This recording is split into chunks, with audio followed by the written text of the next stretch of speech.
What's up, everyone? Marc Lobliner, TigerFitness.com, alongside TigerFitness.com sponsor, powerlifter Lob. Right here, brother. How you doing? Good. If you noticed, either I'm really short, he's really tall, or both. So what we're going to go over today is squatting for tall guys. Now, you're tall. How tall are you? 6'5". 6'5". Wow. Yes, he's about 6'5", I can tell. So here's the deal. What do we have to look at when you're 6'5"? What are you looking at? Like, what's the difference in mechanics as for a squat, let's say, which is a big three? I mean, you're an elite level powerlifter. Yeah, a lot of the difference is that your mechanics work differently. Your legs, your knees track differently. The muscles that fire when you squat are differently, so you have to strengthen those weaknesses that someone else may not have. So a shorter guy has shorter muscles, where we have longer muscles. Squat wider, our knees go out further. We have wider hips. So those are kind of the things that you have to look at when being a tall squatter. I noticed you were squatting. I asked you, do you wear squat shoes? And you said no. Why wouldn't a tall person wear squat shoes? With a squat shoe, it pitches you forward. And with a tall guy, the way our hips are, we need to sit back in the hole, use advantage of our wider hips so that we can power up using our quads and our glutes, and just pitching us forward would throw us off. Yeah, I mean, if you look at the mechanics of a tall guy, I mean, you have more upper torso, has more of the ability to go forward, I imagine. Right. That you see a lot of tall guys, when they squat, they almost do a good morning. Yeah. And you need to sit back, stay straight up. And that's the problem with the squat shoe. It pitches you forward more when you need to sit back more in the hole. So do you want to demonstrate a squat for everybody now? Is that what we're looking at? Yeah, definitely. All right, let's just keep it rolling, see what we get here. So we got 315, you've already done. Now, what were your warm-ups like for this? With warm-ups, I usually just do the bar and then 90-pound jumps. So 135, 225, 315, and then I keep going up. What was your best competition weight? 685. 685. That's a lot of weight. So let's see what you got. I mean, let's go over some mechanics of it. Okay, so with me, because we have to use our hips and sit back and more, you squat a little bit wider, point your toes outward. That way, because we have bigger hip flexors, we use our hip flexors, sit back in the hole more, spread your knees apart, and actually sit down, chest up, back tight. There's a lot of different things that go into it. It's a step-by-step process of setting up for it. All right, so let's see.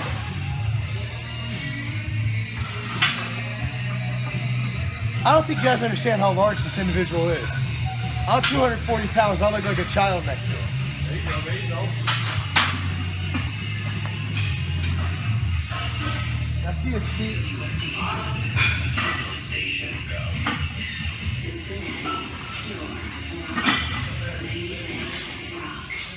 And look how upright his torso is. What I noticed about that from someone who shows squats, from a squat perspective, when you're showing a squat, you want your feet straight ahead and you want to push the knees out at the bottom, but you're noticing he's still pushing the knees out, but because of his extremely long torso, you're looking at, he's kind of like this. So is that for your hips to be able to fully... Yeah, so actually sit in the hole, because you really want to sit back into it and stay straight up. So like you said, chest straight up. If you pitch forward, you can't do that. You turn into a good morning, and you can fall forward, you'll be off balance. So being wider allows me to sit down and go straight up. Bar pass, stay straight up and down. I stay straight up and down the whole time. Now this will apply to everybody. As far as breathing, what do you do before the squat?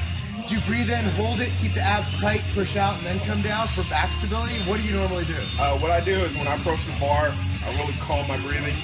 I take in a breath as I unrack the bar, and I keep it here. So everything stays in your core, stays tight there, all the way around through your back, whether you're wearing a belt or not. That way you're able to stay upright and your whole body stays tight. I believe, kids, that's called a Valsalva maneuver. I'm just being scientific on them. So anyway, I think, is there anything else you want to go over about the mechanics of what you just did? I mean, if you guys want to go in slow motion with that, it'll show you exactly what you did for the squat. Now what height do you think that, obviously it's all relative, I'm very tall to a 4'9" person. So at what height do you think these mechanics start kicking in versus a standard squat mechanic? A lot of it's going to be 6 foot and taller, but you sometimes have people that have longer limbs. They may have long legs, but still may only be, 5'10". You may have the short torso people. So if you have longer limbs, you find that your legs are a lot longer. Some of these principles will still help. The accessory work that'll be in the article will help build up those hip flexors, your glutes, and your quad, because we're quad dominant squatters, and then our glutes kick in, so it'll help with anyone with long limbs and things.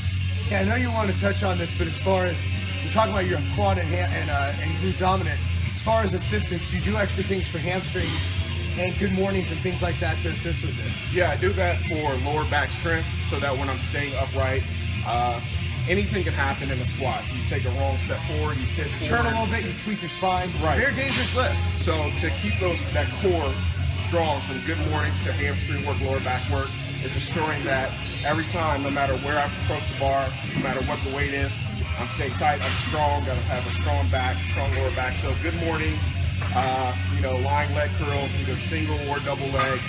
Any of those I do a lot as well. Okay, man, well that pretty much shows you the squat for tall guys.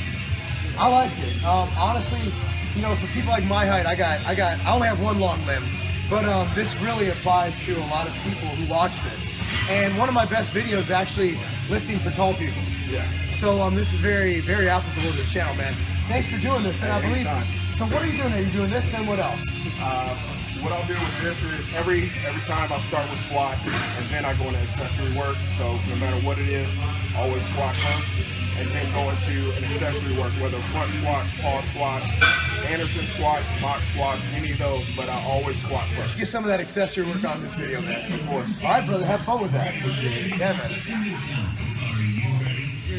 All right, so to capitalize on squatting for tall guys, a few of my favorite accessory work that's helped me build up my squat and really strengthen up my quads and hip flexors.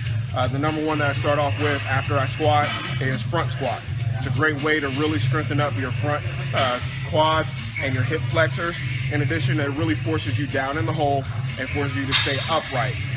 Doing it right, you'll see a lot of people come under, bend their elbows. I'm one that likes to go across my chest. The reason why I like to go across my chest is because it really focuses on keeping a tight core and staying upright. That way I'm able to sit down in the hole, fire directly up, every time hitting depth, really using my quads and forcing my legs out and engaging those hip flexors. Second exercise for tall squatters that I like are box squats. Box squats, you sit down, pause, and you fire up. It's another great way to really build explosiveness out of the hole. With it, a lot of people will either put the box to parallel or just an inch below parallel. That way your body gets conditioned to squatting to parallel every single time, no matter what. No matter where you are, whether you're under a monolift or coming out of a squat rack, you're always able to hit depth. You do it any higher, you start to limit yourself, and you really can't squat fully when you're training. So box squats I'll use with either a regular bar or even sometimes a safety squat bar. The safety squat bar also helps pitch you forward, so that means you really need to focus on staying upright, making sure that you have a strong core, upright, tight back, and your chest sticking out. The next exercise that I like are Anderson squats, created by Olympic weightlifter Paul Anderson. And originally they were lockout squats, so you would fire from the hole and lock out. I set them to right above my navel, and I overload these a tremendous amount, upwards of almost 775 pounds, and they really focus on going from a dead stop of overloading and engaging your hip flexors. With it, it's very hard to stay tight with it and get your feet set in it, because when you do pause reps from anywhere else or lockout work from anywhere else, you kind of have a little drive. You're really standing up and it really hits your hip flexors really hard, and that's one of the things that I've loved to really hammer, and it's helped build up my squat tremendously. In the article, I'll talk more about the mechanics of how each one of these works, but those are my three favorite accessory work for hitting squats. Everyone, thanks for checking out the video on how to squat for a tall guy. If you have any questions, feel free to ask them in the comments below. You can find me on the Tiger Fitness Forum website under Not a Human Being with a K, as well as on Instagram. Any questions you guys may have, feel free to drop them below. Thanks, guys.